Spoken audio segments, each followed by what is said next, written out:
গ্রামের নাম খঞ্জনা, লেখক রবীন্দ্রনাথ ঠাকুর।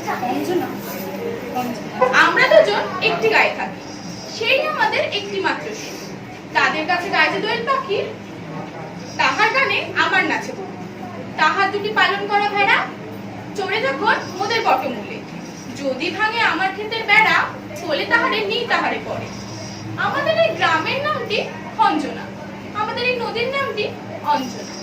আমার নাম তো জানে গায়ের পাঁচজন, আমাদের সেই তাহার নামটি রঞ্জনা। দুইটি পাড়ায় বড়ই কাছাকাছি, মাঝে শুধু একটি মাঠের পাক। তাদের বনের অনেক মধুমাছি, মোদের বনে বাঁধে মধুর চাক।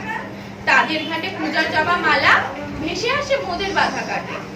তাদের পাড়ার কুসুম ফুলের ডালা ভেসতে আসে মোদের পাড়া ঘাটে।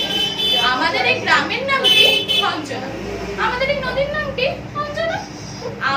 আমার নাম তো জানে গায়ের পাঁচজন, আমার সেই নামটি হলো রঞ্জনা। নমস্কার।